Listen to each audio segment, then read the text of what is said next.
제일중학교 3학년 학생 여러분 반갑습니다. 지난 시간에는 오프라인에 만났지만 오늘은 온라인에서 수업하게 됐습니다. 오늘은 수정란이 개체가 되는 과정에 대해서 살펴볼 건데요. 지난 시간에는 생식세포 분열에 대해서 배웠죠. 생식세포라는 것은 정자와 난자를 말하는 것이죠. 정자와 난자를 만들기 위해서는 감수분열이라는 것을 거쳤는데, 감수분열 과정에서는 염색체 개수가 절반으로 줄어드는 과정이다. 그런 내용을 지난 시간에 배웠습니다.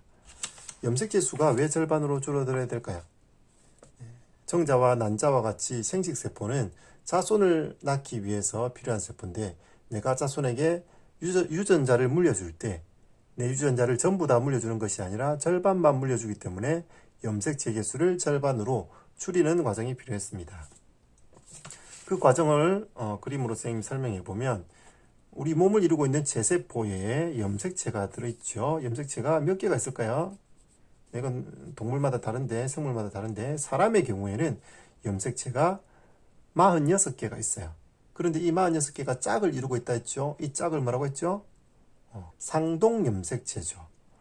짝을 이루는 염색체를 상동염색체라고 했고, 상동염색체 이 짝이 총 23쌍의 상동염색체가 있고, 개수로 따지자면 46개가 되겠죠. 2개가 한 쌍이기 때문에 46개의 염색체를 가지고 있어요.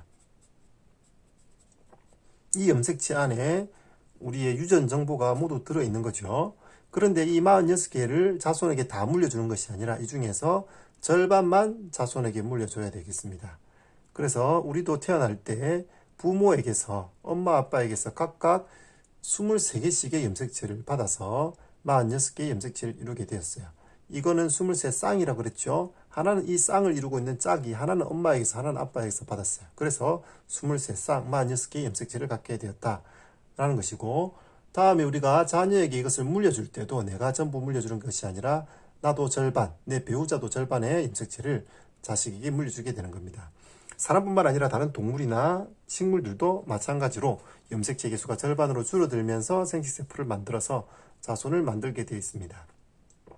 자, 이런 제세포가 생식세포 분열을 하면 절반의 염색체를 가지고 있는 정자, 난자 이런 것을 만들게 되겠죠. 정자의 염색체 수는 몇 개일까요? 그렇죠. 23개입니다. 감수 분열을 통해서 염색체 개수가 절반으로 줄어들어서 그렇죠. 난자도 마찬가지로 23개의 염색체를 가지고 있겠죠. 그러면 이 정자와 난자가 만나면 어떻게 될까요? 이 둘이 만나서 수정이 이루어지면 46개의 염색체를 가진 수정란이 되는 겁니다. 이렇게 정자와 난자가 만나는 과정을 수정이라고 하죠. 그리고 이렇게 만나서 만들어진 것을 수정란이라고 하고, 이 수정란은 세포 분열을 거치면서 사람이 되어가는 과정이 되겠습니다. 근데 이때 정자와 난자의 모습을 보면 좀 차이점이 있죠. 정자는 이 꼬리가 있어요. 난자는 꼬리가 없이 동그랗게 생겼고 크기가 굉장히 크죠. 일반적인 제세포에 비해서도 훨씬 크기가 커요. 보통 제세포 안에서 핵의 크기는, 제세포가 이만하면 핵이 이렇게 그림을 보통 그리죠. 그런데 이렇게 난자를 보면 난자가 이렇게 큰데 이렇게 핵이 조그만해요. 이렇게 등치가 크다는 거죠. 우리 교과서에도 사진이 있는데, 현미경 사진이 있는데 여기 정자가 있고 난자가 있는데 정자보다 난자가 훨씬 크기가 크다는 것을 볼 수 있어요. 그런데 정자는 특이하게 이렇게 꼬리가 있죠. 이 꼬리는 뭐 하는 걸까요? 헤엄치는 역할, 운동하는 역할을 해요. 그래서 정자가 난자를 찾아서 열심히 헤엄쳐서 가게 되죠. 그러면 정자와 난자가 만나서 수정란이 됩니다. 그런데 정자는 한 마리만 있는 게 아니라 한 번 분출할 때 엄청나게 많은 개수의 정자가 있어요. 한 3억 마리 정도의, 3억 개 정도의 정자가 동시에 가다가 그 중에서 딱 하나의 정자만 여기 난자 안에 들어가서 수정란이 되겠죠. 3억 대 1의 경쟁률을 뚫고 수정이 이루어지게 돼요. 여러분도 이렇게 태어났죠. 여러분도 이렇게 굉장히 치열하게 3억 대 1의 경쟁률을 뚫고 태어난 사람들이에요. 그래서 여러분 나중에 뭐 취업하거나 아니면 뭐 대학을 가거나 할 때 뭐 경쟁률이 높다, 뭐 이런 거 걱정할 필요가 없죠. 뭐 100대 1 경쟁률 뭐 별거 아닙니다. 3억 대 1도 뚫었는데 혹시 뭐 떨어지면 다시 도전하면 되죠. 어쨌든 이렇게 정자와 난자가 만나서 수정란이 되는데 이 수정란의 염색체 개수는 46개. 그래서 처음에 체세포, 우리 몸을 이루는 체세포의 염색체 수 46개와 똑같은 개수의 염색체를 가진 수정란이 된다. 그런 얘기예요. 방금 선생님 설명했던 내용이 여기 교과서에 보니까 정리되어 있죠. 여기 여러분도 줄을 꺼서 잘 기억해 주면 좋겠습니다. 정자와 난자가 수정하면 수정란이 된다. 여기 수정이라는 말은 정자와 난자가 만나는 것을 수정이라고 하죠. 그렇게 만난 것을 수정란이라고 해요. 그런데 정자와 난자는 염색체 수가 체세포의 절반이다 그랬죠. 체세포, 일반적인 세포는 46개 염색체지만 정자와 난자는 그 중에 절반인 23개 염색체를 가지고 있다는 거고, 이 둘이 합쳐지니까 다시 원래 체세포의 염색체 수와 같은 46개 염색체를 가진 수정란이 만들어진다라는 얘기입니다. 이렇게 되면 수정이 이루어진 거예요. 사람으로 치자면 이렇게 해서 임신이 되었죠.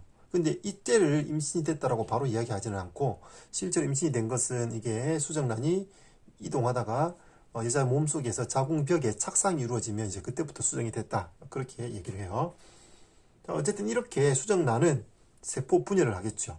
지금은 세포가 하나밖에 없어요. 하나의 세포인데 세포 분열을 계속 거듭하면서 사람으로 정상적인 사람의 몸의 모습, 형태를 갖추게 될 거예요. 그런데 초기에 세포 분열이 일어날 때는 굉장히 독특한 형태의 세포 분열을 하게 되는데, 뭐냐면 그때 세포 분열을 난할이라고 얘기해요. 난할. 우리 교과서에도 난할이라고 나오죠. 수정란 초기의 세포 분열이, 수정란은 초기의 세포 분열을 빠르게 반복하는데 이를 난할이라고 했어요.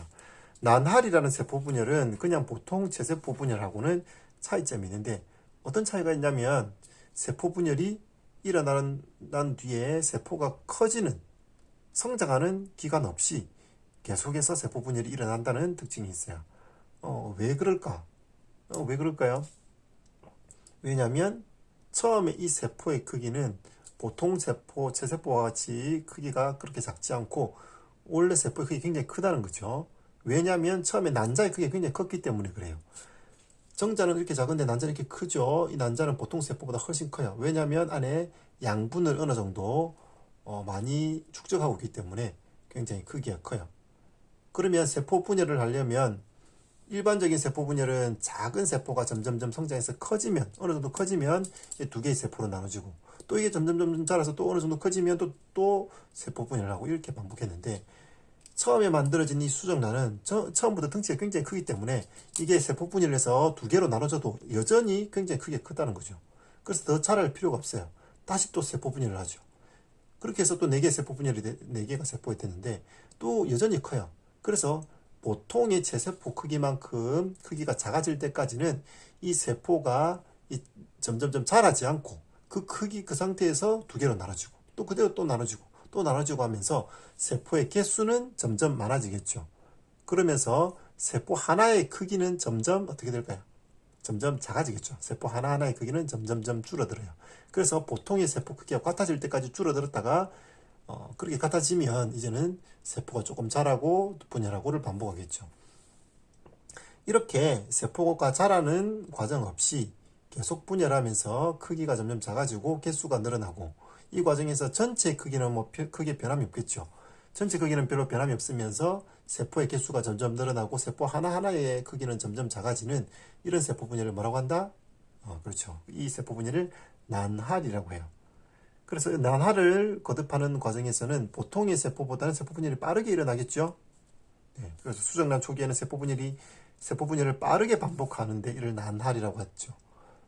네, 왜 빠르게 일어날까요? 네, 그렇죠. 이게 성장하는, 커지는 과정 없이 계속해서 분열이 일어나기 때문에 세포 분열 속도가 빠르게 되겠습니다. 안에 있는 염색체를 복제해서 똑같은 염색체를 복제만 하면 이제 또 두 개로 나누고 이런 과정을 반복하게 되겠죠. 자, 수정란의 모습이 그림에 나와 있는데 수정된 직후의 모습이고, 이때 정자와 난자의 핵이 합쳐지겠죠. 그리고 난할을 처음 했을 때 이렇게 2개가 되고, 또 한 번 더 난할하면 4개가 되고 8개가 되고 16개가 되고, 이렇게 점점점 세포 분열하면서 세포의 크기가 작아지고 세포의 개수는 많아지겠죠. 네, 그러고 나면 이제 사람의 몸의 형태를 점점 갖추게 되고, 물론 이때 착상이 일어나죠. 착상이 일어나서 자궁벽에 붙어서 엄마에게서부터 양분과 영양소와 산소를 공급받고, 그리고 아기 몸속에 생긴 노폐물 이런 것들을 엄마에게 다시 돌려보내고, 그런 과정을 거쳐서 탯줄을 통해서 영양 부분을 공급받고 노폐물을 내보내고, 그렇게 하면서 자라게 되는 거예요. 그렇게 해서 얼마가 지나면 아기가 태어날까요? 보통 우리가 10달 이렇게 얘기하죠. 근데 실제로 10달은 아니고 한 9달밖에 안 돼요. 날짜로 치자면 266일, 약 38주, 그러니까 38주 정도면 아기가 태어나는데, 정확히 266일, 38주 만에 태어나는 것은 아니고 266일이 예정일이라고 하는 거죠.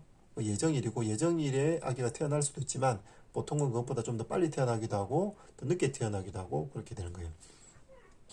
이렇게 해서 아기가 태어나게 됩니다. 쌤 설명한 내용 교과서에도 잘 나와 있죠. 나날을 하고 나고 나날이 끝나고 나면 세포 분열 속도가 다시 느려지면서 일반적인 체세포 분열이 일어나죠. 네, 나날이 진행되고 나날이 끝나고 나면 그 뒤에는 일반적인 체세포 분열하고 똑같은 세포 분열이 일어나요. 그러면서 우리 여러 가지 조직이나 기관이 형성되고 사람과 같은 개체가 되겠죠. 이렇게 수정란이 세포 분열을 하면서 여러 과정을 거쳐서 개체가 되는 과정을 우리가 발생이라고 합니다. 오늘 이렇게 정자와 난자가 만나서 수정란이 되고, 이 수정란이 세포 분열, 나날을 거치고 세포 분열을 통해서 발생이 되는 과정까지 살펴보았습니다.